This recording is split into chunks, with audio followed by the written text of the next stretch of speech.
welcome friends across the world to the Great British Mickey Waffle, as we aim to banish the December darkness and actually the madness of the season and just take you for a collective magical journey to all of our happiest place on earth. We're going to be taking you to the joy and magnificence that Claire experienced, and so did Robin on their trip last week. And actually just share a little bit of festive cheer, because to be very honest with you, I could do with some of that. And actually, very probably putting another few things on the bucket list for a future trip. Welcome to the Great British Mickey Waffle live.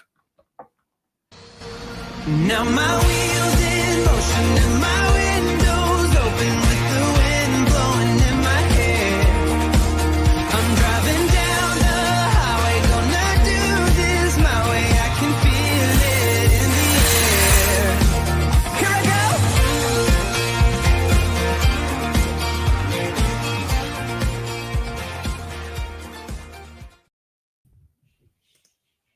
Go, and we're back. It's Wednesday. Actually, I think it's so nice to actually be able to do this, because actually, like I said in the intro, it's dark outside. When you wake up, it's dark. When you get halfway through the afternoon, it goes dark. I need some Disney magic in just to enjoy just an hour or so of just talking Disney, and hopefully that's what we'll be able to share with you. Claire, welcome back. Thank you. Yeah, good to have you back on the show. And actually, to be honest, having experienced the live show last week, I thought we did rather well. And actually, a massive thanks to Morg and to Josh for just joining me, just to make sure that if the Wi-Fi went down, that we kind of got away with it a little bit. But it just looked as if you had a fantastic time. So I definitely did. It doesn't feel like a week ago that I was there on the show. So. But it was madness in itself, though, to be able to do something like that. And actually, I know you went and did. We're going to talk about this ad infinitum through the show tonight. So I won't do it. I won't sort of step on your toes first and foremost. But actually, just a big thanks to Zach as well, because actually it was so nice to see him. And actually, I know Simon's sitting on the screen right below you. And Robin actually arrived back in the UK today, which I understand why she wouldn't even think about coming on the show tonight, because actually I know she's in the chat. But Simon, good to see you as well, because actually you haven't been on for a few Wednesdays as well. It's always good when you join us. Yeah, it's good to be here. Thanks, John. Yeah. I felt very Brady Bunch at that moment, sort of looking down at. Let's not go for old tea. I was thinking more, was it Red Hand Gang? Now, if anyone's listening to this if you ever watched the Red Hand Gang, immediately the theme tune to it, the show itself was rubbish, but actually the theme tune was just the most incredible intro to a TV show. And Becca's looking at me and just like, what on earth are you? What on earth? 70s telly? Huh. Hadn't even been thought of by that time, you see. So there we go. Welcome to Becca as well. Good to see you. Hello. Yeah, it's good. How was Ben's Christmas night out? That was you were last week. Has he recovered? Is that why he's not here? I probably in a dark and room still. Pay it off. He's still hanging. You pay it off. Goodness, that's it. It wasn't free then. That's it. No, it was a good night. Yeah. Oh, yeah. Sorry, I've just had another flashback. There you go. I remember when I first started working. I worked in insurance before I did it, and I must have been 17, 18. We got asked to leave the Christmas night out because we were playing American football across a large dining room with the bread rolls that had been nicely laid out on each and every table. It was just what you did. The fact that we'd been out of the office all afternoon and then did the Christmas night out possibly wasn't the best move when you're 17 and with like-minded stupid people in an insurance company. Yeah, but there you go. That's just I forgot all about that until that moment. Old age catch up with me. Normally we would start with some news on a Wednesday, and actually, to be really honest with you, I actually feel that the only news that they've actually done this week is basically recycled all the past few weeks of news and what every Disney outlet has done, which is really quite nice. So the Disney Food Blog and WDW Magic and all that, they basically just put a list of what's coming for 2026 onto their socials and onto their websites, because actually there's been no really big new announcements. So No, the only thing I've seen, John, is today they've released some pictures of the merchandise for Festival of the Arts. Some new Figment merchandise for Epcot. So there's some new ears and we do like it. Do like a bit of Figment.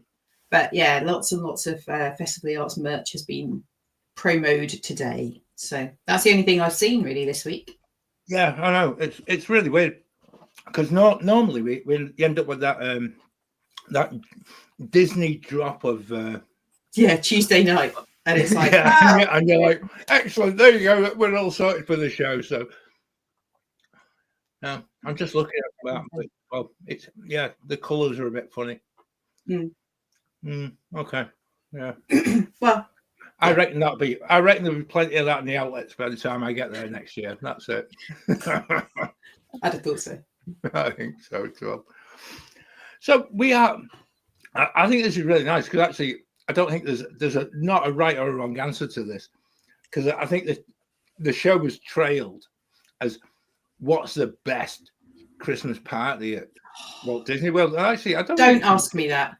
No, I'm not going to, because actually I don't think it's a fair question to actually put on the table, because everything's different. Everything's a whole lot better than being in the UK and watching it. Well, I don't know unless you've seen the footage of the Christmas party on Saturday and Sunday. Oh, I did. I did. Rain galore. It was like torrential summer storms. I was so glad not to be there on Saturday or Sunday night. It was like, you got very lucky. Yeah. It's really weird because actually that is so unseasonal, and certainly the people I'd seen on social media sharing it. And I think Robin shared something as well. Yeah, she got a bit wet, I think. Yeah. On Saturday. Yeah. But it was like August rain in December. And that's really quite. And then it's not warm rain either. No, that's always a bad thing, isn't it? It was weird because when I left on Saturday, so I got to the airport about 3:00 on Saturday afternoon. And when I got out of the car, when I got in the car at Boardwalk, it was 92 degrees. Oh, that's pleasant. Nice. Which on the 6th of December, that's fairly warm. Not particularly humid. And then, of course, later on in the day, it just exploded with rain, and it didn't really stop. So there was no, there was like sort of the weather forecast said it was going to rain, but nothing like that. So, yeah, I was lucky. No, I think that's been a recurring theme, though, hasn't it? All the way, even going back to August with the Halloween party. It'd be a really interesting one to get the statistics on it.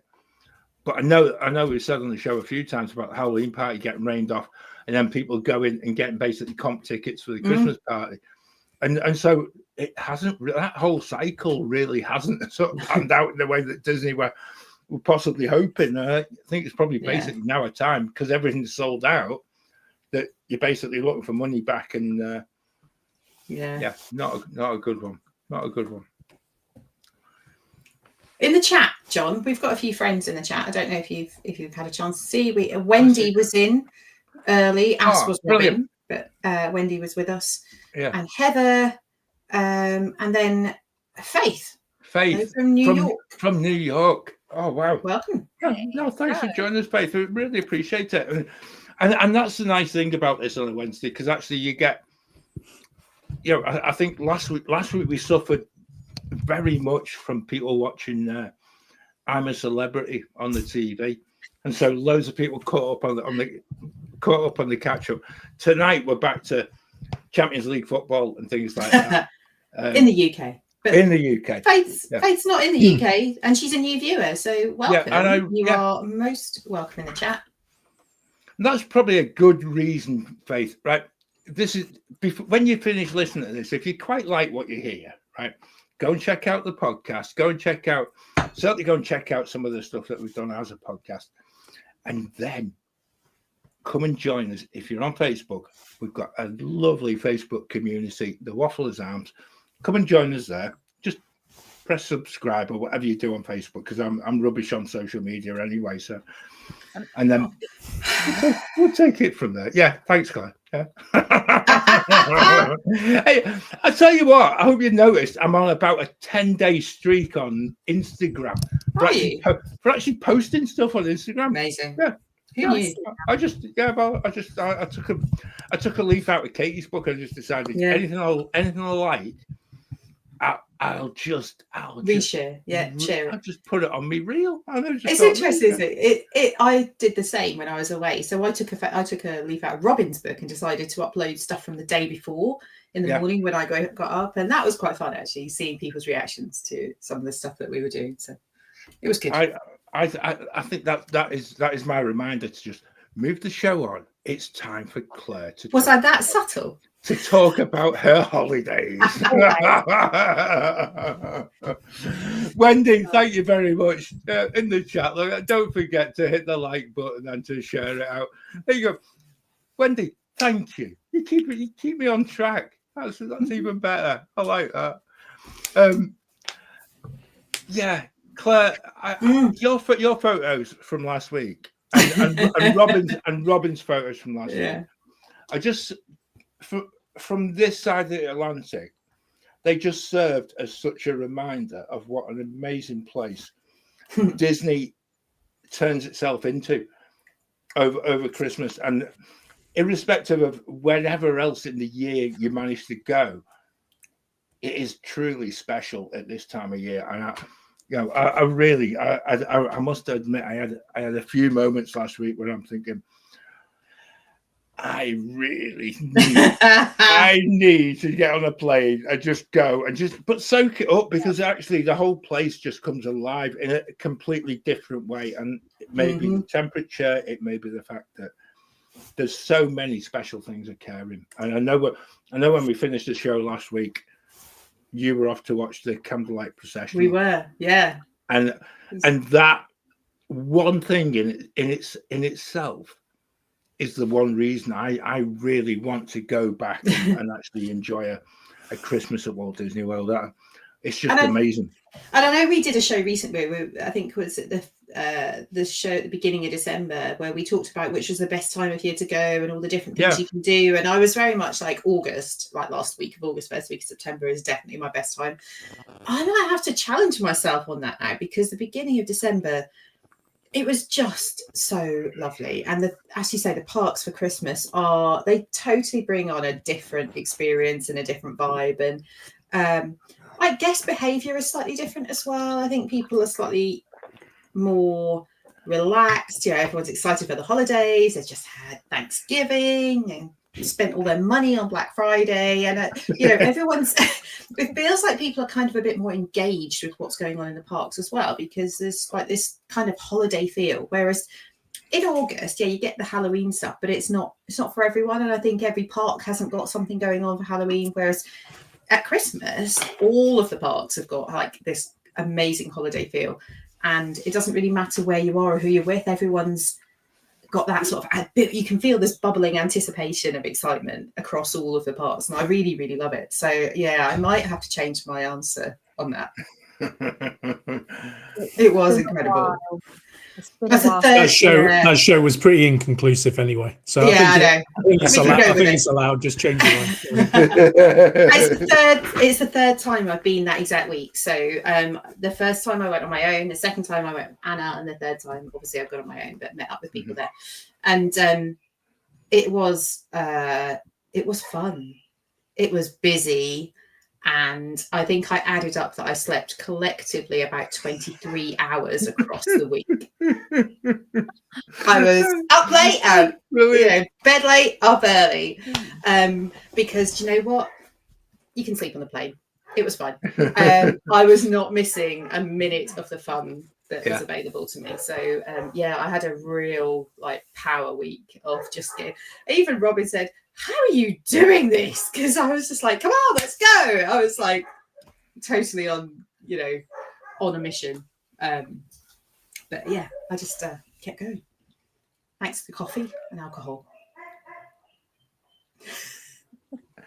It's that bit, isn't it? It's that bit of coming back down from that, and actually, yeah.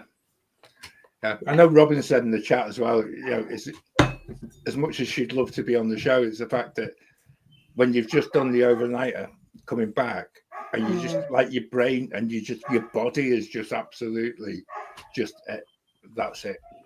And having experienced what you guys have done, I can quite understand that. Yeah. So. Yeah, it was bad enough. It was bad enough getting up at 5:45 to go and pick her up from the airport this morning, John. Yeah. Oh, there you go. Let alone that's your normal wake up time, Simon. Though, isn't it? You get up at that time, an hour in the gym before work starts, and things like that. Yeah. I'm really showing that hour in the gym. Like that's really paying off. Go on, Claire. Where you want to start? Come on, let's go and just lose ourselves. And if this only takes 10 minutes, it only takes 10 minutes. Oh, it won't. It'll take much longer. And apparently, you can all hear my dog barking, which is I can only apologise. He's being a so-and-so. Oh, yeah. I'm trying to think where to start, and I'm going to share. Where's that picture that I love? So part of the whole thing when we were there was that I was going at the same time as Sean, friend of the show, been on the show before, and his partner Michael, and then obviously discovered that Robin was going to be there at the same time. And a couple of weeks ago, just before we did the show, in fact, it only was. I think it was literally like, was it 2 weeks ago? Yeah, it was. I was rudely bullied and harassed into agreeing to go to Jollywood Nights on the day that I arrived. And you know what? Actually, I thought about it for about 12 hours and then went, yeah, okay. It was the best thing I could have done. And there were some things in that discussion that, my thought process that were decision makers for me. Part of it was getting to see Sean and Michael and Robin, but also some of the meet and greets that were available that particular evening. And also, I'd kind of thought, when I get there, what am I going to do? I'm going to go to the hotel, I'm going to unpack, I'm going to then go down to Disney Springs and get something to eat and drink, and then I'll probably go to bed like 10:30, 11 o'clock. But then I'll be up at 4 a.m. So I was like, no, do you know what? I'm just going to pay it. I'm going to go to Jollywood Nights. I'm going to stick it out to the end, and then I can just go to bed and get up at normal time. So I literally arrived.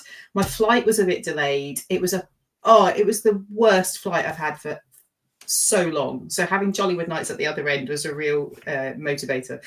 And it was a full 9.5 hours, just over, which is really unusual. But this time of year, sometimes the transatlantic flights going west are quite slow. And that was tough going, actually. You get to sort of like 5 hours in and you're like, am I nearly there yet? And it's like, no, just over halfway. It's like, oh my goodness. So yeah, it was a long flight, but I got through immigration quite quickly, picked up my case. Well, luggage belt broke, so we had to wait for a while for cases, but and then I jumped in my car and drove. It took me 22 minutes exactly to drive from MCO to Pop. Just saying, the road was empty. Someone's doing the maths on that as we speak, Claire. The road, the 417 was remarkably quiet last Monday. But yeah, I got to Pop, went straight to my room, done the online check-in, straight to room. I actually, interestingly, I know we mentioned about touring plans a couple of weeks ago. Yeah. I can't remember if it was a Wednesday or one of the monthly shows, and we talked about utilising them for all sorts of things, busy day guides, but also room requests. And I had put a room request in via touring plans. And I'd looked at all my geeky self. I sit and I look at all the reviews from the room, so you can see what the window will show you. Not that it's not going to show you a lot, but it's a thing, though. It really is a thing. And I love doing it. I love looking at all the different room views. and I had requested room 5408. So building 5, which was the 60s building next to and it was overlooking the pool. It was a preferred room. And actually, when I got off the plane and I logged into the app, I looked at it, I was like, 5409 result. So I was in the room next door to the one that I requested, which had never happened before. And I got to the room. It was perfect. It was comfortable, super clean. I had done my proper Disney packing process and everything was in packing cubes. So I opened my cases and threw everything in the drawers and got changed. Hang on a minute. Cases, yes. Cases. Plural. And there is a funny story about this. I just thought I'd just check in with that one there. Yeah, so there is a funny story about this, immigration. So I took 2 large cases with me. One was about 18 kilos. The other one was about 20 kilos. But they were big, you know, and one was expandable because I knew I was going to go to Target. I was going to do a bit of shopping. I also had things to wear to Jollywood nights, things to wear to the Halloween party, Christmas party, and various different outfits and stuff, and like coat. And when I got to immigration, I was obviously on my own. The immigration officer, he said, "And how long are you staying?" And I said, "Oh, 5 nights." And he looked at me and he said, 5 nights. I said, "Yeah, I'm coming home Saturday night." And he stepped out the round to the back of the booth and looked at me and looked at the cases and he went, "That's a lot of luggage for 5 nights." And I swear to you, without a word of a lie, I turned around and went, "I've got a lot of shoes and a lot of cosmetics, and I've got costumes to wear to 2 different things." A deadpan. And he looked at me, "It's still a lot of luggage for 5 nights." I went, "Girls got to have choices." And he went, "Off you go." I was like, oh my God. I really thought I was being sent through for them to check through my cases. I had nothing in them that they would have wanted to see other than a pair of heels or 2 or 3. So, you know, but yeah, to be challenged by immigration on the amount that I packed, I thought was a little bit rude. Brilliant. It's the first time that's ever happened. And I always take 2 big cases every time I go. Anyway, I got to Pop, got changed, and then jumped on the Skyliner. And I was at Jollywood Nights by about 7:30. I arrived at Hollywood Studios, by which point Robin had already met up with Sean and Michael. But we caught up and we had a really great evening. I'm just going to put this picture up. I appreciate it's not been sized for the show at the moment, but it's quite nice. Robin had this amazing gold dress on, and yeah, I put on my like sparkly gold jumpsuit. Sean and Michael didn't make the effort, but we don't mind. they had arrived. When Sean listens back to this, he's going. Oh, he knows. Yeah, no, he knows. Oh, he knows. It's fine. But we had so much fun, and we absolutely smashed all the photo pass as well, because that was included. So if you haven't been to Jollywood Nights, actually photo pass is included in the package that you pay.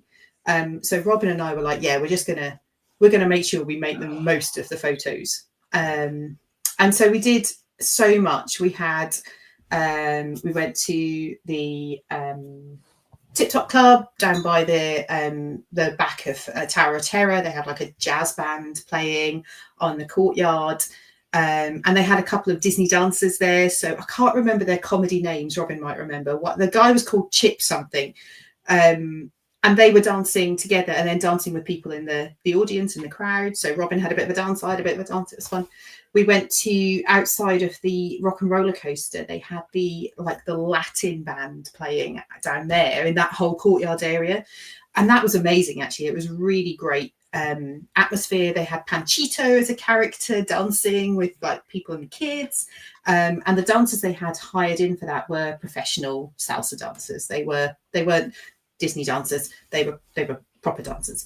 And it was great fun. There was a moment where Robin and I gave our handbags and fur things to Sean and Michael, went, just watch them, we're going to go dance, and ended up doing some salsa, and it was so much fun. And it was a really great evening, actually. And I, having been to Jollywood Nights 2 years ago on the first year, I was a bit like, is it going to be any good? I had so much fun, genuinely.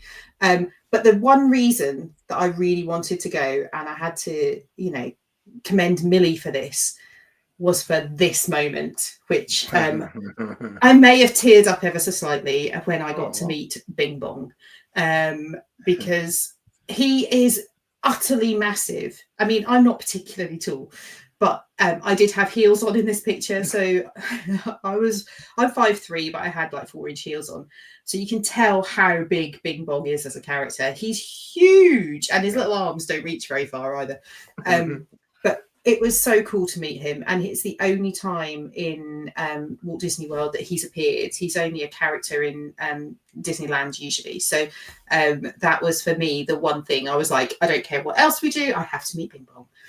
Which was really, really cool. And Robin kind of did the same with Partysaurus Rex in the Toy Story area. So those are the things that we queued for most.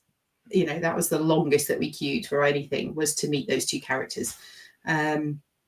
But we watched the show that's in the Beauty and the Beast Theatre, which is like the Muppet show, Christmassy show. They've changed it slightly since 2 years ago. I didn't enjoy it very much 2 years ago because I found the storyline of like the fake TV show recording thing to be a bit not to my taste. This time it was just like a straightforward show, and the integration of Miss Piggy and Kermit was brilliant. There was a really funny moment where Kermit was dancing to the band playing, and it was hysterical.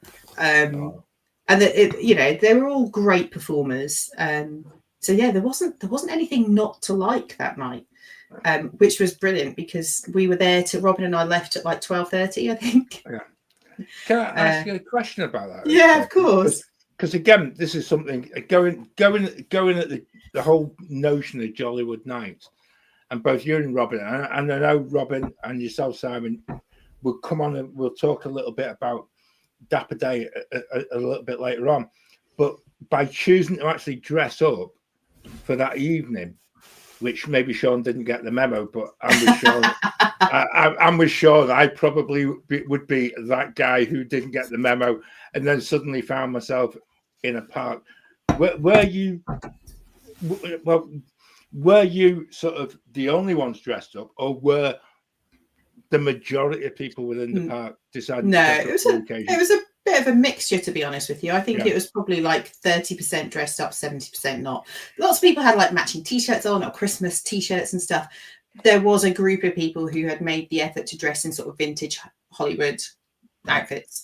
And actually it was really great. And I'd had a bit of a meltdown a couple of days ago before going, what on earth am I going to wear? And then remembered I had this thing. But yeah, Robin obviously has an enormous supply of these dresses that look amazing, and she had like so many choices, and got loads of compliments on her dress. People were like, I love your dress. But it was fun to dress up, and you did kind of feel like everything else, you can't, a bit like the Halloween party, you kind of felt a bit more part of it when you're dressed up and involved. So I kind of I would definitely make the effort to wear something appropriate again if I went. I that's the bit that hit me. I'm seeing the photos of it, and I'm thinking, once again, it shows something that you get more out of the more you get within the philosophy of the actual party itself.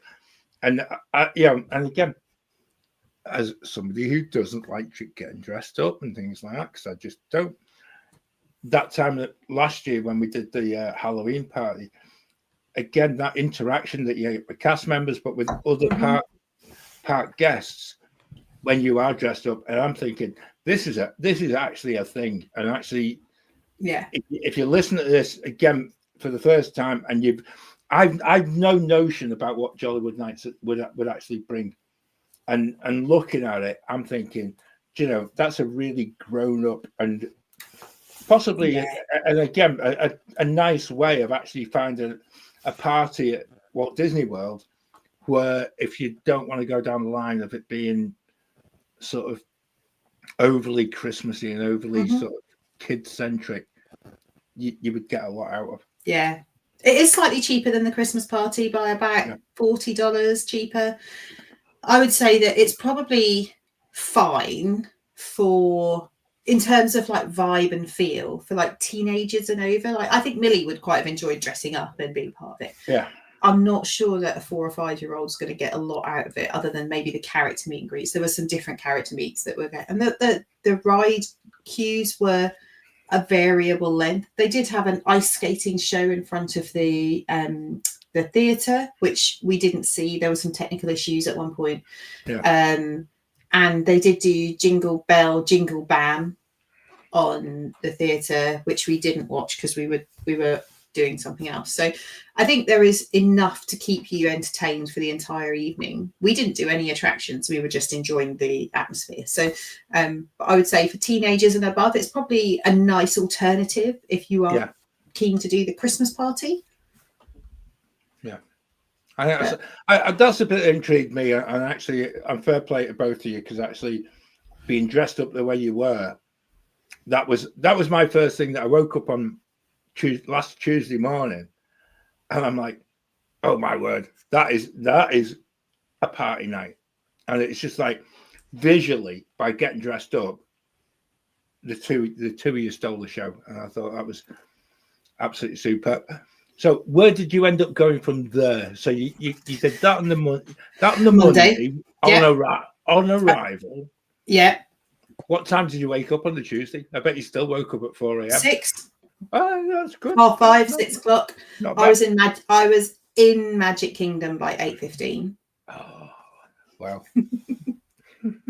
And had a really great. So I spent the first hour or so just enjoying Main Street. To be honest with you, I walked up. Weirdly, and I always hate when I say people do this. I went into Main Street Bakery and got a coffee. It was empty because it was early, so I did. It was also, I'll say that Tuesday was a party night in the evening, so Magic Kingdom was really quiet first thing. So I grabbed a coffee and I had a bit of a mooch around the Emporium, had a walk around the hub, just having a look at various things, had some photos done, and then made it back down to Main Street to see the Dapper Dans at 9 o'clock, which, for me is a must do. Everyone knows how much I love them. They actually weren't, because it was a bit wet that morning, they weren't on the trolley. They were on a car because it was too wet for the horse to go up and down the street on the trolley. So that was unique. And they sang and it was great. So, bit of Dapper Dans to start your Tuesday morning. There isn't really a better way. But from there, I went and did People Mover. It was rainy for about the first 2 or 3 hours, so I did things that I wouldn't normally do. So I went and did Carousel of Progress. I did Space Mountain, kind of all the inside things, to be honest with you. Tron had a 20-minute wait, so I was like, oh, the queue for Tron's inside. I'll go and do that. Oh, wow. I did Tron, and I had a really nice morning, actually, mainly in Tomorrowland side. And then Sean and Michael came in and we met up, and then later on met up with Robin. We went and did the Jingle Cruise, which was great. That was on our list. We did Haunted Mansion. I did Pirates of the Caribbean. This is a funny photo. So when I was on my own on attractions, I decided that if there was an on-attraction photo, I was going to go big or go home. And it's just because I was like, I'm going to have the whole row to myself. I'm going to go for it. So this photo, I absolutely love. It's just, I was given the back row and I was like, yeah, I'm totally owning this. Because the people in front of me were like trying to squish together to get into the photo. Yeah. I was like, I'm just going to be big. Yeah. So that was. I'm more intrigued with row 2 in that photo. Because actually there's a guy there who either didn't I think he might be crying. I'm not sure. Maybe he was scared. I'm not sure. It's something in his eye. Yeah. Or maybe he was at work and he didn't want people. He shouldn't have been at Disney World. Didn't want the evidence that he wasn't working. But that day in Magic Kingdom was really nice. I'm going to show you this picture because on my way out, I left Magic Kingdom. I was aiming to leave like 4:30 because I was going out to dinner that evening. So as I was coming back down Main Street, Dapper Dans was singing. So I was able to stop and spend 15 minutes watching the Dans singing, and they were great as always. They had their organ chimes and all of the stuff, and it was quite interesting. They were explaining to the crowd how the organ chimes work, and they don't always have time to do that, but they were my 4 favorite Dapper Dans that were singing that day, which was great. But I did pop into the candy store next door, the sweet shop, and bought this. Now it's that's I don't know how many people have done this, but there is in the candy what's it called? Is it a candy store? I can't remember what it's called. The there is a popcorn confectionery. Yeah, there's like an a la carte popcorn option if you go all the way to the far left of in the corner of the store. And because it's a merchandise location, if you've got annual pass, you get or DVC, you actually get a discount on what you buy. Whereas if you buy food, you don't normally in a shop, you don't normally get a discount. So that I bought was the holiday special popcorn tub. And contained in there are red and green mint-covered popcorn with white chocolate and milk chocolate drizzle, mint M&Ms, and then another layer of the same with holiday sprinkles and marshmallows on the top. Now, the whole thing, and it was stuffed full. They were like trying to ram the lid on, was like $15, less 20%. So it was about $13 at the end. And I bought this thing thinking, oh, that's going to be my dinner. It'll be fine. I'll be good with that, or I'll have it for breakfast tomorrow. And actually, I didn't open it. I left it sealed and brought it home for Millie. She opened it this evening, and the popcorn's still good, and it tastes incredible. So if anyone's there or is going and hasn't had that particular popcorn combo, was amazing. And I'm slightly disappointed they only do it for the holidays.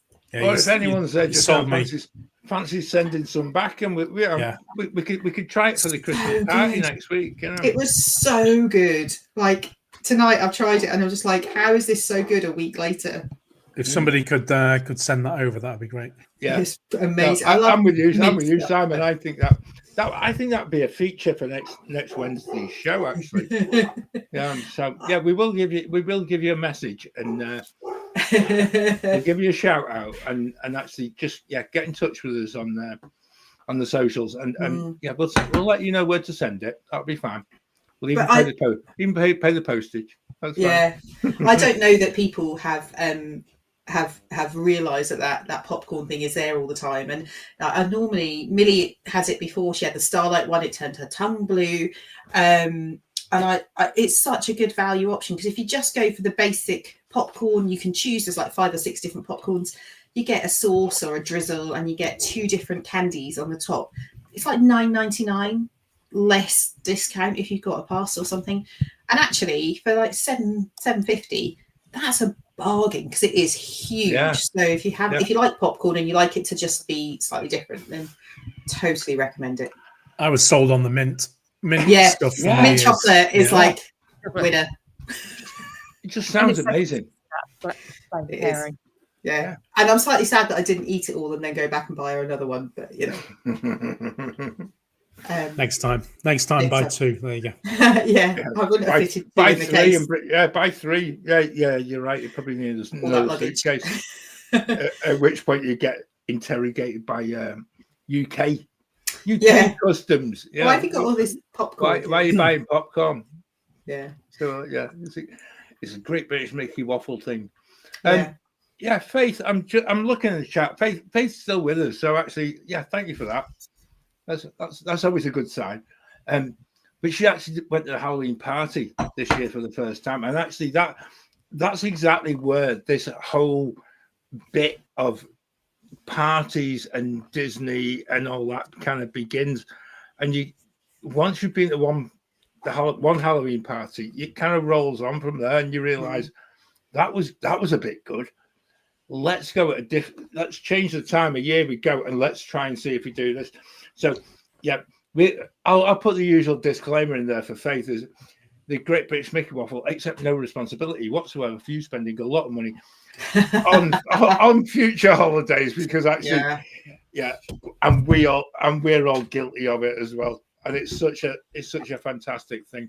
Claire, we've gone so much into this, and I'm this is the bit I'm desperate to ask, because as we left the live show last week, you had gone to Candlelight Processional. Yeah. I think you were meeting up with Robin again, because the two of you during the show last week, we realised that technology doesn't work particularly well when you're streaming, and you can't combine 2 different streams. So it's like Ghostbusters. You don't cross the streams. No, I think that was exactly it. But how was the Candlelight Processional? So we had amazing seats for the candlelight. Thank you to Robin and Sherry.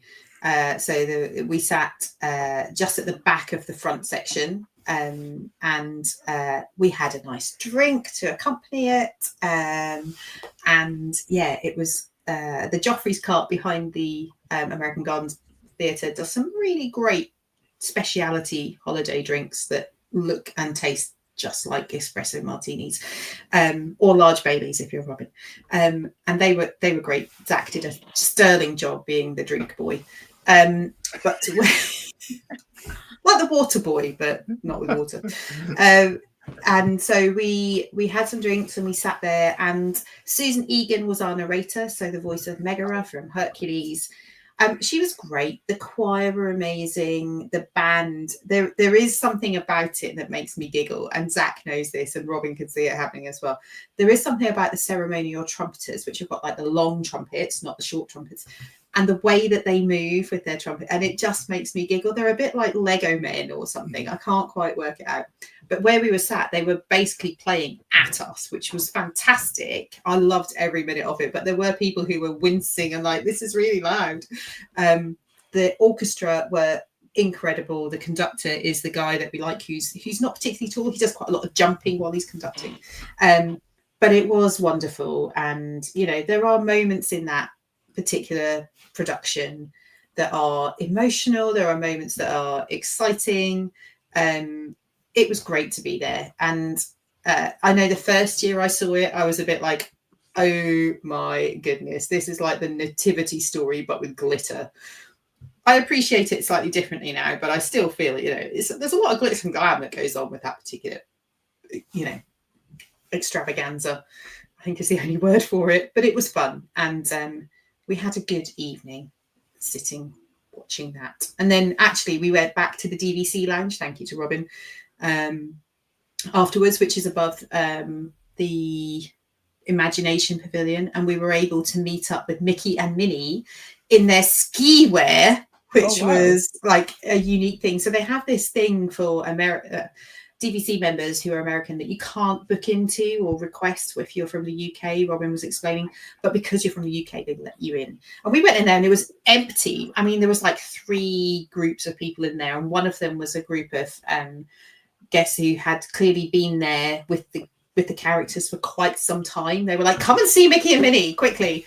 But they were great. And we had, Zach came with us. So we had Mickey and Minnie in like their ski outfits. And it was so cool. I've never met them in those. They did remind me, I did say to Mickey that his outfit reminded me slightly of the 1980s spacesuits that they used to. That's right. Sort of like that shell suit material almost.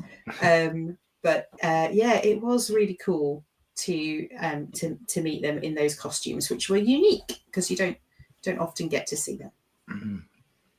There's me and Robin, Mickey and Minnie, and the little ski chalet thing going on. So cool. And if people are listening to the Catch Up podcast and you want to see the pictures, I am putting them up on the screen, so you can nip to YouTube at GB Mickey Waffle, and you'll be able to see all the pictures that I'm putting up. So yeah, Epcot was fun, but we did then go and watch. We then went and rode Living with the Land, and I missed Luminous because we were in the greenhouses doing things you can only do at Christmas. And I was like, I can do Luminous any time of year. I can't do this every time of year. So yeah, but it was fun. And it's the Christmas overlay within the greenhouses. All the lights. It was amazing. It was really, really good. So yes, he nearly made stuff for no Osborne lights, but.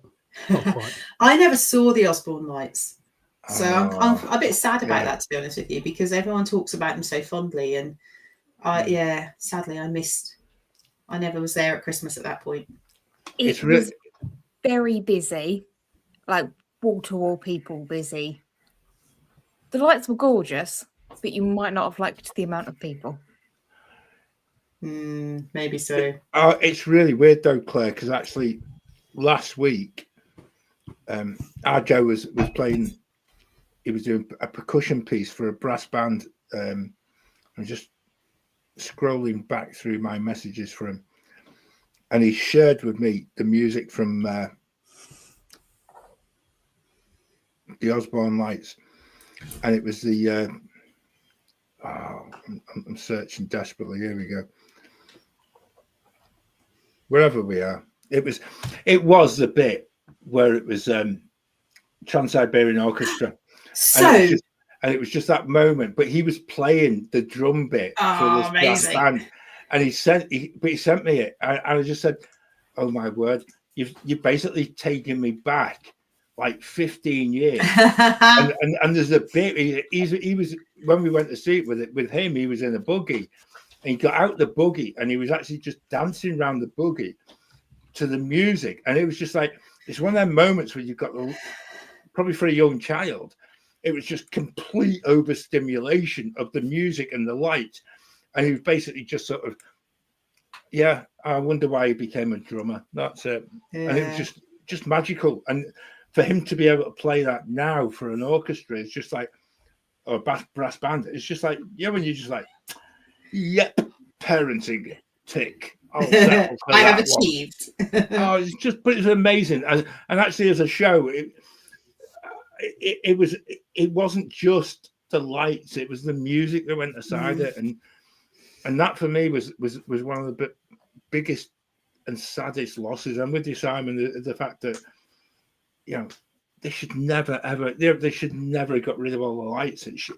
It's one of them horrible things that you'd never ever want to go away, because actually, if you didn't see it, it's the one thing that probably a lot of people have been going for a long time. Sorry, Claire, do apologise. No, it's all right. It's the one thing that you really miss about Christmas at Walt Disney World. It was breathtaking. It really was. Yeah, that's what I've heard, is that it's unmatched in anything. So yeah. One thing I forgot to mention about Epcot was what I'm calling the gingerbread-cot, which is the gingerbread. I know Robin brought it up live on the show last night. Yes. And this is a gingerbread Spaceship Earth. It was absolutely astounding to see. I mean, it was incredible. I know some of the other gingerbread things we saw. I went to the boardwalk on Saturday morning and saw their gingerbread bakery. I saw the castle facade that they do in Contemporary. That the ability to create Spaceship Earth in gingerbread. I mean, I don't know the structure underneath it, but it was amazing. Yeah, it was a sight to behold. And then every 15 minutes or so, they did like a light show on it and stuff. So it was really, really cool. And yeah, I think Epcot is really special during Christmas. And I know that I went back 3 times to Epcot in the space of 5 nights. So had to be done. Wow. Had to be done. But the Thursday I got up early and went to Animal Kingdom. I was in Animal Kingdom by 7:45 on Thursday morning, because it opened at 7:30. I did Safari, I did Everest. I didn't get on Flight Passage. I did go and see Lion King show. I did Dinosaur, because you kind of have to, because I'm not quite sure exactly the date it's going to close. It was interesting to see all of the Dino Land area has been completely flattened. There was nothing there at all. It's just gone, other than some walls, which was interesting. I think in the summer it wasn't anything like that. So in just a few short months, they've literally bulldozed the lot. But and then I went and did some shopping at Target, which was great. Spent lots of money on stuff that we absolutely don't need. But what else do you do when you're in Target? And then on Thursday evening was my first experience of Mickey's Very Merry Christmas Party. And that surprised me. I actually thought you'd been to it before. No, I didn't want to pay them money previously. Yeah, and I was surprised that you'd not done it. I was saying to Alison earlier, it was one of those things that if there was one party that I'd have thought that you would have been to previously, it'd have been that. And what did you make of it? So I really enjoyed it. I'm going to preface everything that I'm about to say by I really enjoyed it. Yeah. I think that it is a great option if you don't have a park ticket for during the day. So if you are there on a short stay and you want to make the most of attractions with short lines, and you want to you want something special like a plus to your park day, and you want to go to a Christmas party, I can see why people pay for that, and they go in at 4 o'clock and they smash out all the attractions, because the ride queue lines were less than 15 minutes for nearly everything. Only thing probably more than that was Seven Dwarfs or Tron, and they were about 20, 25 minutes. They were very, very short the whole night.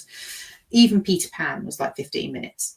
So if you are looking for an easy way to blitz all the attractions in Magic Kingdom, then that's a great option. The park numbers were low. There were not a lot of people in the park in comparison to a normal park day. Yeah. For me, that wasn't the reason I was going. I'd been in Magic Kingdom a couple of days earlier, and I know that I'll be back in February. So I wasn't really planning to go and do lots of attractions. I was there, and my view was I'm going to try and soak up the atmosphere. I'm going to experience all the things that I wouldn't normally experience in Magic Kingdom. So like the cookie lines and things. I mean, eggnog, no thanks. I tried that and it went in the bin. There was only about 7 different cookie locations. And there was, you can go around them multiple times if you want, but actually there weren't that many that I wanted to do. I'm not a big cookie person anyway, and I'm definitely not an eggnog person, I've discovered. But yeah, I think there are a number of places you can get a snack and a drink included, which was fine. Character meet and greets were good. People were, characters were in their Christmas outfits, which was fun. I think the thing for me was there was a couple of meet and greets that I came across that I didn't expect. So there was one which were the polar bears, which was right next to near Dumbo. And I was having a walk down there and I just happened to come across it. And actually there was only about 2 or 3 people in the line in front of me. Yeah. That meet and greet was probably one of the best of my entire trip. They were so much fun. These 2 massive polar bears. And I had got dressed up for the occasion, and I had my Team Naughty outfit on. And these bears were hysterical when they saw what I was wearing. They were telling me I had to behave better. They were telling me off.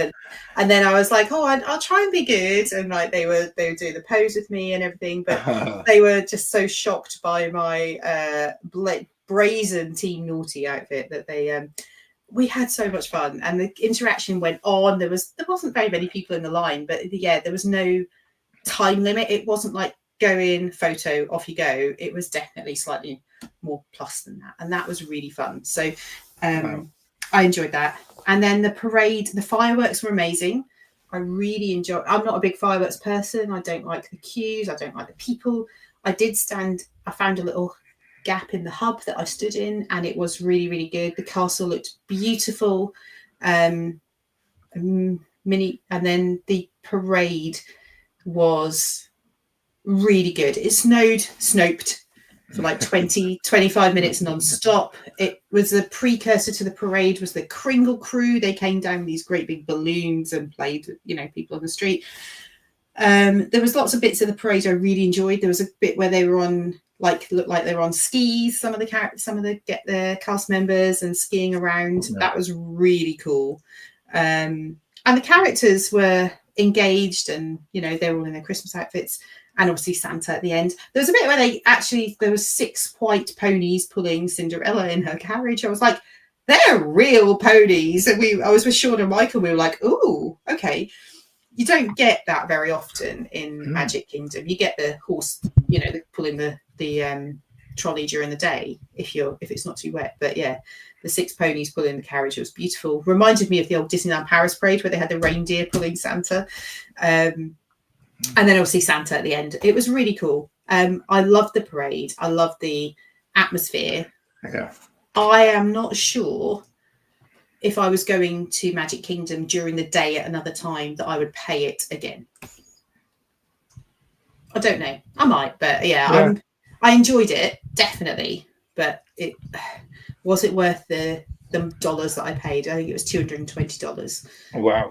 I'm not sure I would pay that again. It's got the one thing. Expensive.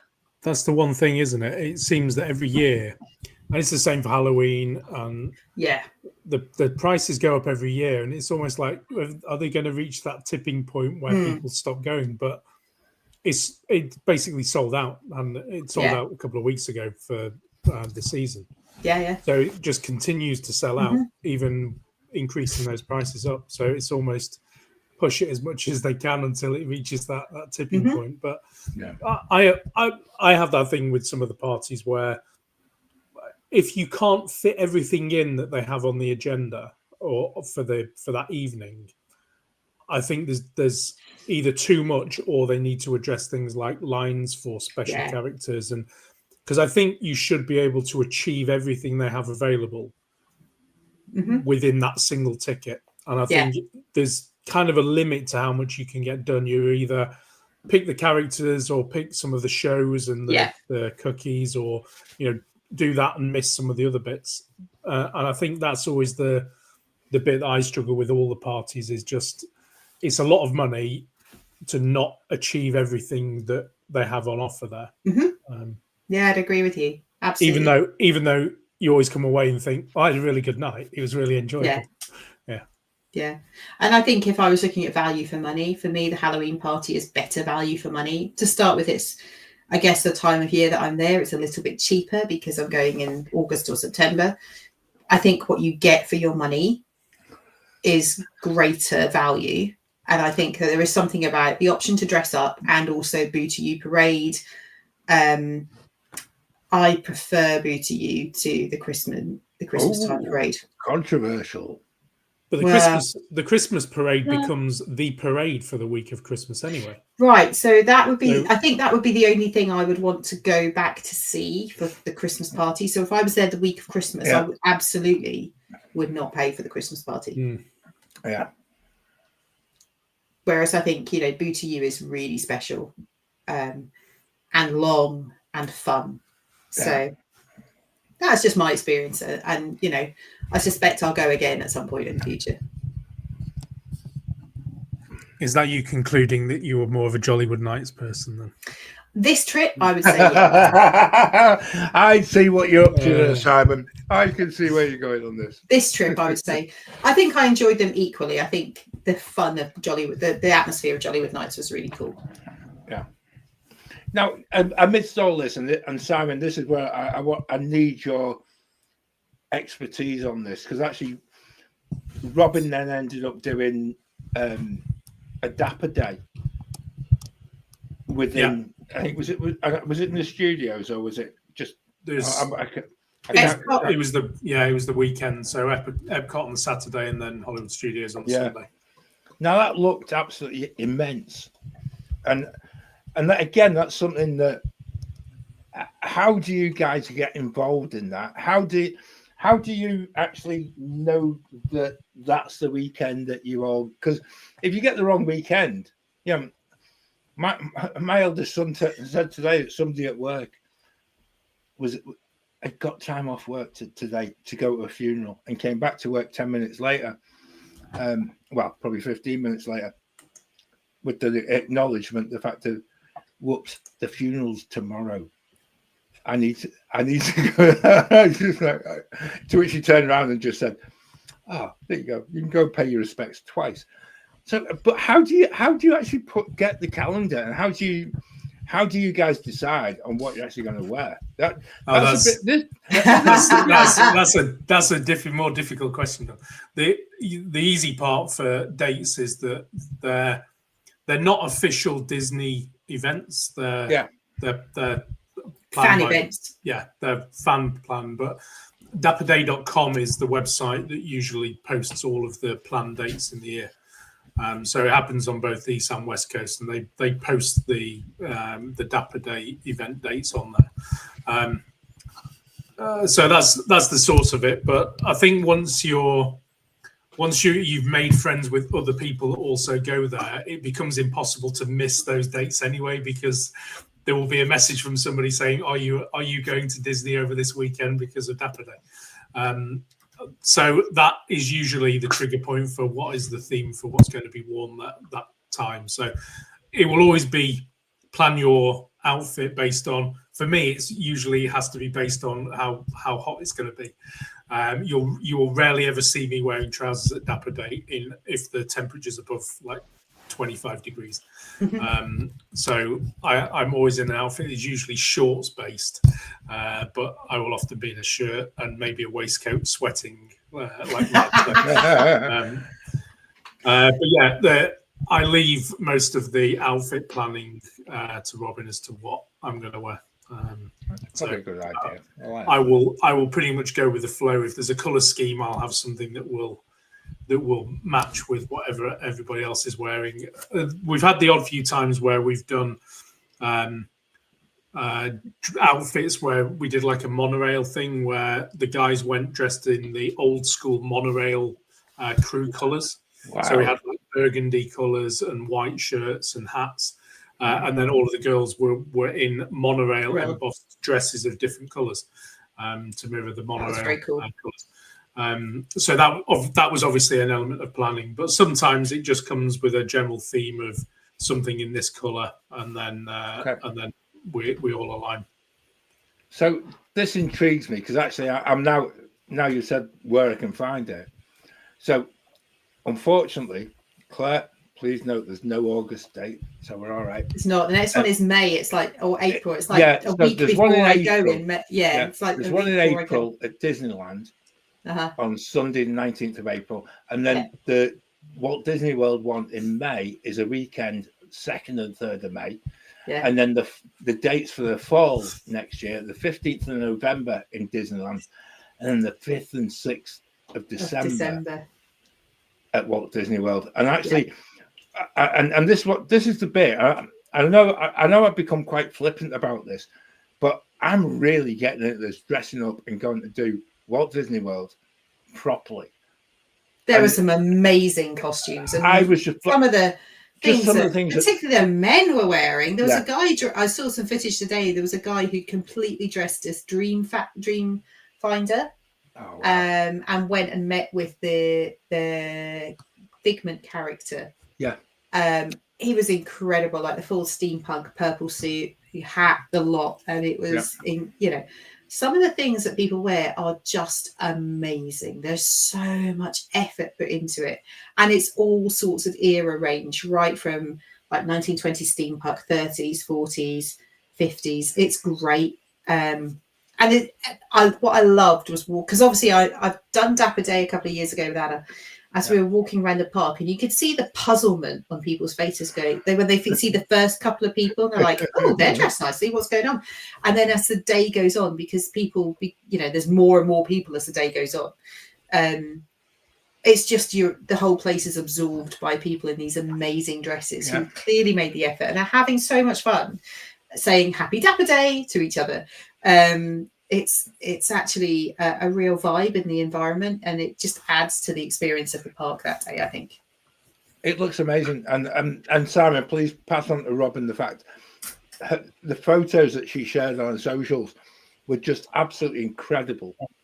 And when you're looking at it, and you just think that epitomizes exactly what Robin's all about in particular, but also that Disney, I was going to say fandom, but it's not about fandom. It's about just wanting to be different and being in a place that we all know and love, and actually just respecting the place and probably bringing ourselves a little bit back towards maybe how people dressed, certainly when Disneyland first opened, and a little bit of Walt and a little bit of magic. It's beautiful, and again, it's one of those things that if you don't know that this is going on, then you do turn up in the park, and like you said, it's like, oh, what on earth is happening? Why are they dressed up? It's brilliant. And Robin, your costume was absolutely superb again. And Simon, just say it's not costumes, sorry, just say that. Outfits. Outfits. Okay, sorry, outfits. So how many cases did Robin take away? That we're now on to something here. Becca, I think the next time Ben complains about number of cases you guys this is we want to throw this back, don't we? Like, Robin had 2 cases, but just the 2. There you go. 2 Same as cases and Claire. the hand luggage case. Same as Mhm. Claire then. And Claire Yeah. didn't do Dapper Day. No. Just saying that. And, Just saying. and Robin was there. Robin was there for nearly 2 weeks, just short of 2 weeks. All right. Claire, you're losing then. I do not care. I will Well, continue to take a lot of luggage. I will say that stuff has been left in Florida this trip. So Oh, wow. Okay. Oh, So she's brought 2 back, but stuff had to be left there, as we regularly do. So that will always be the excuse, John, is there's loads of stuff that gets stored in 3 boxes that we have left in Florida. So there's stuff that is always left there. So Yeah. otherwise, I'm sure it would often be 3 cases that would be taking away if that was The only reason I didn't take 3 is because I couldn't push 3. So, logistical nightmare. yeah, right. Oh, fabulous. It just the whole week was just amazing. I It was was. blown away. And I did go back to Epcot on Friday. So, interestingly, Friday morning I went to Hollywood Studios early, and I was like, I'm going to go and do some attractions because I hadn't really I'd been in Hollywood on the Monday night, but not done any attractions. I wanted to go and do Mickey and Minnie and various things.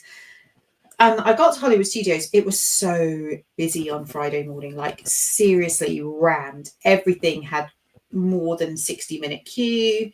Yeah. And I was just like, I just can't. But what I did do was nipped over to where One Man's Dream usually lives. It's not on at the moment because it's Christmas and they've got the Christmas shorts on. Not their Christmas shorts, the Christmas short films. Yeah.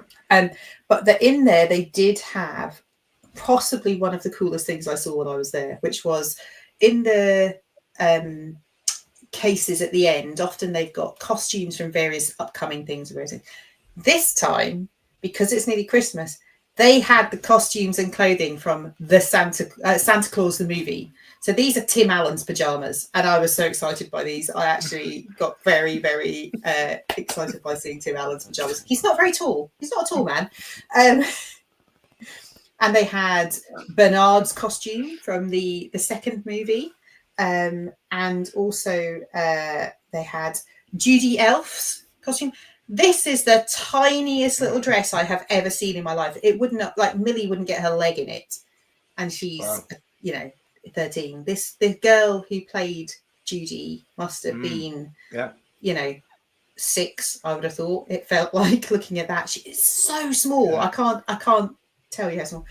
And then they also had Comet's chest plate and like Santa's watch and the business card and all of that stuff. Wow. I was like losing my mind over this. I was like, this is the coolest thing ever.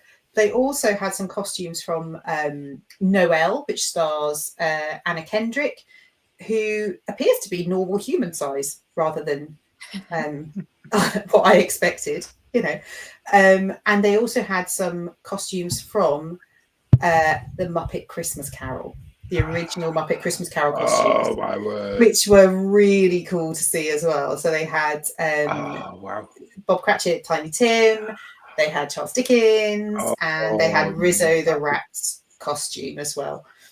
So they were just outside where the theatre doors are. So you could walk in and spend time looking at those. And I think that's probably the only thing I did in Hollywood Studios, but it was so cool. I was so excited by all of those things. I was like, this is brilliant, because I don't know any other time that you'd get to see those.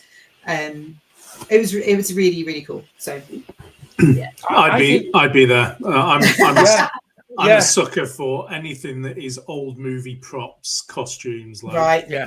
That's a social history museum of with it. that stuff on. Yeah, it's just right on my street. Yeah, me too. And Santa Claus, the Santa Claus is just like, I think it's my top 3 Christmas movies. I love it. I haven't watched it this year yet, but it's on the agenda for the weekend, definitely. It's just not Christmas till you've seen a Santa Claus movie and Muppets Christmas Carol. And I know we've talked before about the best Santa Claus movies, the best Christmas movies. Yeah, the Santa Claus and Santa Claus the movie with Dudley Moore, also excellent. Yes, you can take your Die Hard and shove it somewhere. Yeah. Which reminds me, it's time to watch National Lampoon's Christmas. I watched that on Sunday when I got back. I need to watch that. I need a little bit of Christmas. I think I've quoted it about 4 times this week already. I love it so much. But I always quote it anytime it's a bit chilly out. I've got chilly two. out. I know the quote you're talking about. It always gets a mention. Even in July. Yeah, I've got 2 tea towels that hang on my oven. One that says, "Why is the floor wet, Todd?" I don't know, Margot. And they sit on the. So it was Sunday. It was like, it's time to get the tea towels out. I think that's exactly it.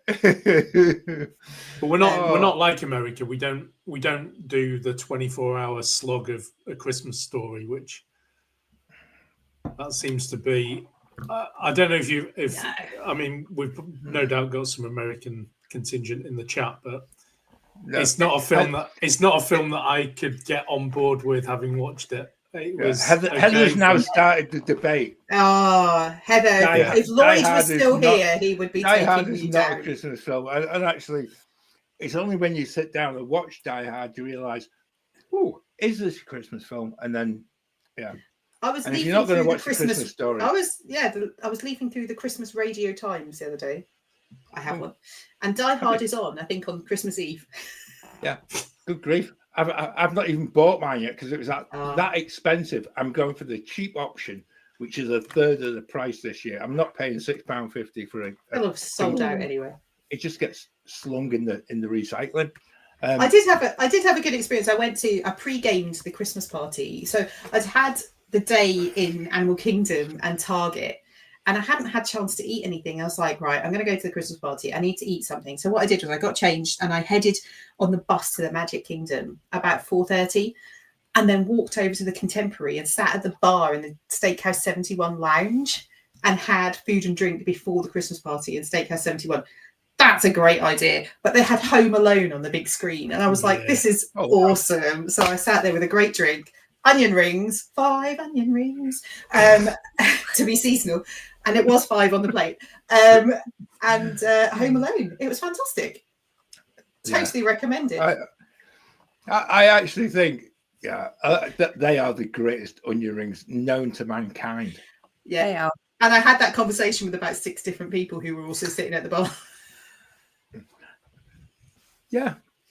Was that after you had about 4 drinks, or was it just on I hadn't had any drinks at that point. But someone came up and said, "What should I order? I need to order some food. What should I order?" And so Mike and Daniel, who were behind the bar, who were amazing. Mike, who's seems to always be there, and he's very chatty. He was like, "Well, this is good, and this is good, and there's the onion rings." So I'm like, "Oh, the onion rings."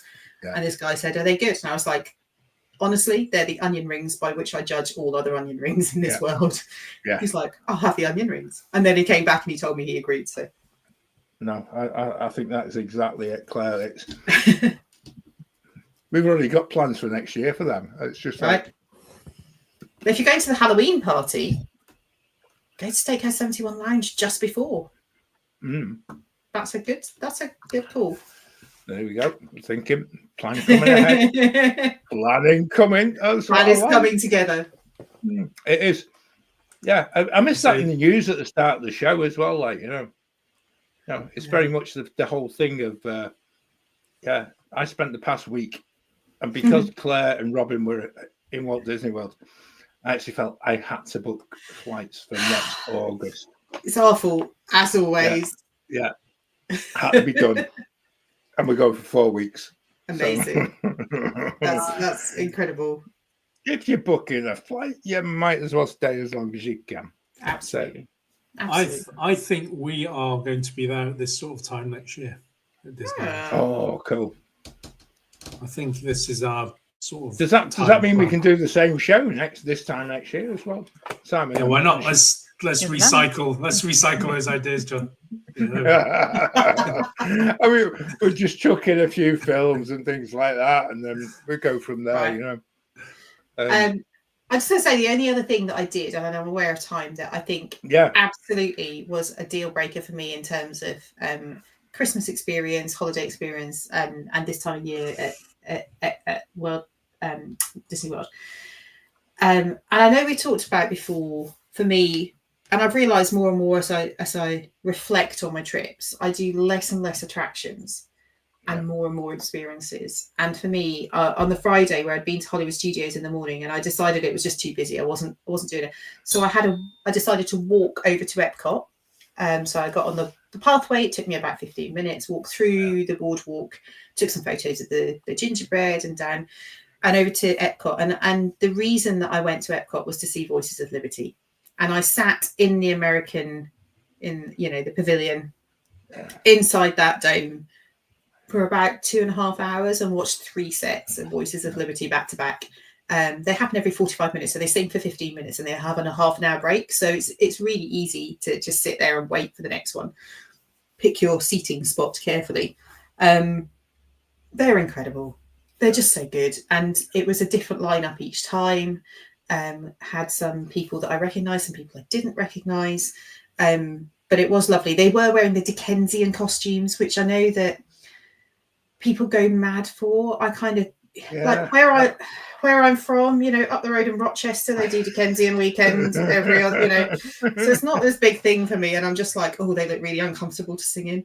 It's kind of where my brain is. But I know people love it. And it was lovely. And I heard different repertoire, mostly across the three different sets. And then actually on the Friday night, what did I do Friday night? I went down to Disney Springs on my own and had some food and drink at the boathouse, which was lovely. Saturday morning, I got up. I was leaving on Saturday, so I packed up my room and I parked at the boardwalk and I went back into Epcot and I did the same thing again. I watched 3 sets of Voices of Liberty back to back, and it was just like the perfect ending to my trip, because that, for me, I still think the musicians and the performers are definitely the thing that draws me back every single time. And the beauty of the sound as well, though. And I know some of the stuff that you shared on social was very sort of Christmas songs and things like that. Christmas and Hanukkah songs they were doing. But beautiful, absolutely stunningly amazing. And this is the thing. If you're listening or watching this and you've never been into that pavilion, just make the time. Make it. It is beautiful. It'll take your breath away, even if the whole a cappella part of it is just something to just behold and to actually when you sit and listen properly, you've got to listen properly. You can't go half-heartedly at it. Sit on the floor next to the red circle. Just get on the ground and enjoy it under the dome. And these people are seriously talented and they love what they do. That's really clear. No, I think that's just amazing. I actually would say that is possibly one of the highlights of Epcot, and it runs throughout the whole year. Yeah, they don't have time off. It's not a Christmas thing, and that. Go and see it, even if you're in the middle of August. There's some really nice aircon as well. Yeah, definitely. But put it on your list. They are a must see. They are absolutely superb. Claire, I've actually just as you've been talking, I've been like pricing up next year. Simon, that whole first week in December seems quite a nice idea. First week in December is a great time to go. I might be tough. Yeah, that could be. Maybe I should just retire. That might be an idea. Becca, you've been sat with us and you've been really quiet. And actually, it's been. I'm counting the days till her trip. She's just planning. She's just planning exactly when they're going again. You've got how many days, Becca? It's like 30 days when you go.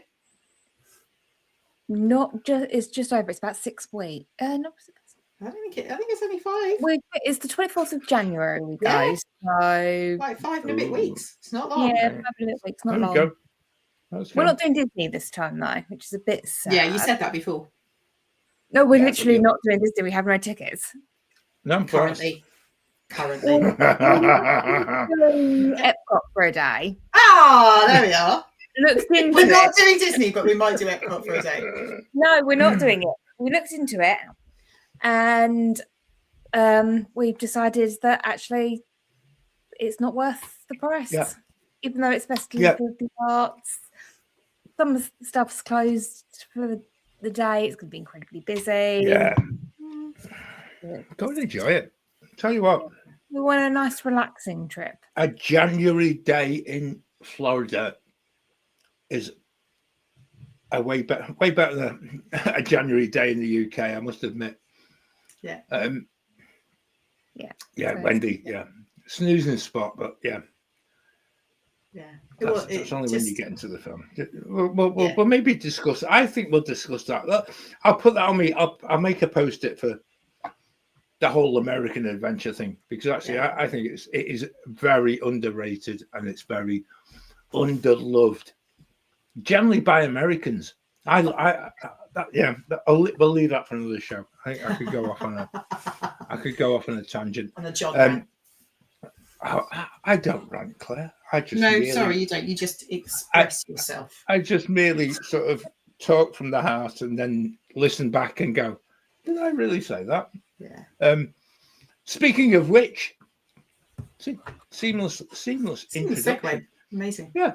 Speaking of which, if you missed last month's mid-month show with Katie Wetzel, who is currently holidaying in Europe and shared some lovely pictures today on her socials, do go back and listen to that one. Go back and listen to the start of the month show when we talk about the best time to go and visit Walt Disney World. And basically, any time is the best time. But next week, I think it is Monday. I can't quite. Mm-hmm. It is Monday. There you go. Look at that. We have a brand new podcast out with somebody who has been and visited every Disney castle in 1 year. Now, we didn't ask how much it cost. No. But I must admit, what an amazing show. And actually, when you start thinking about it and you think, now there's a bucket list thing.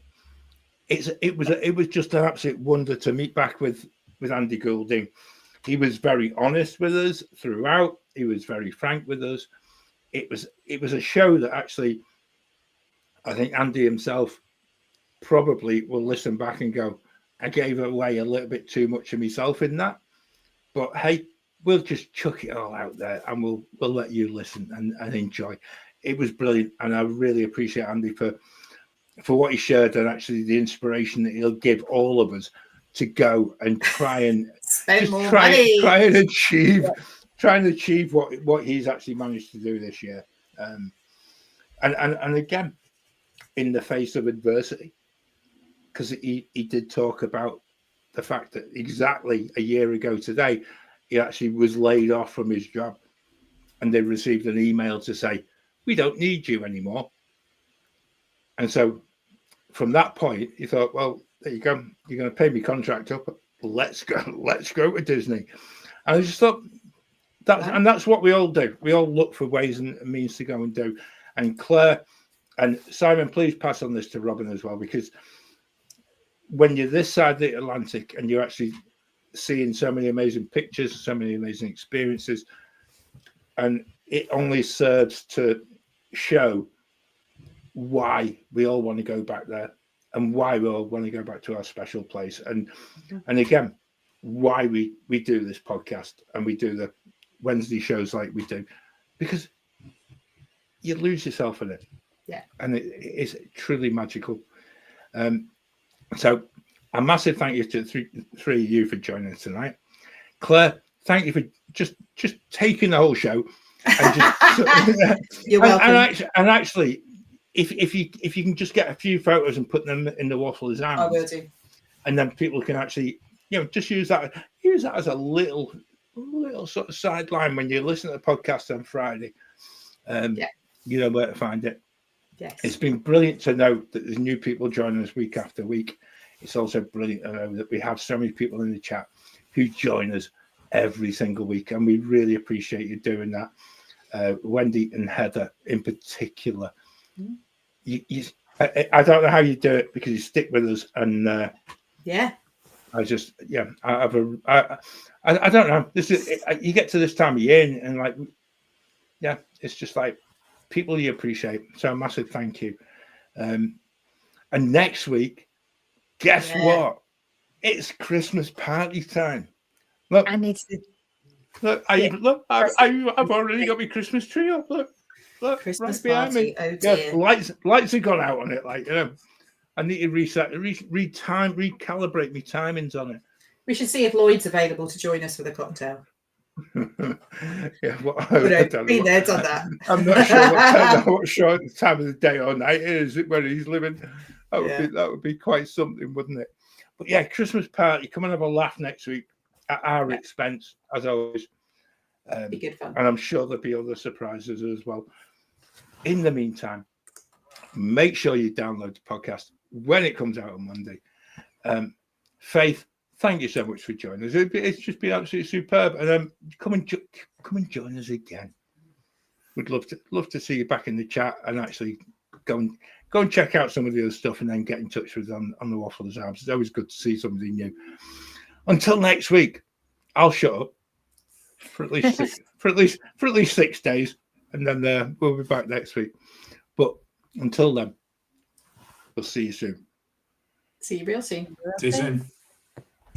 Now my wheels in motion and my windows open with the wind blowing in my hair.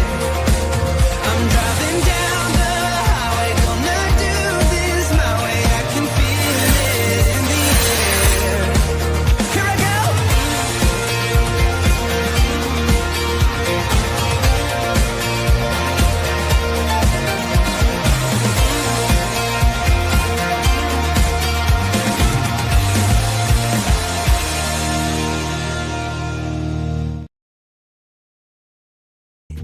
Now my wheels in motion and my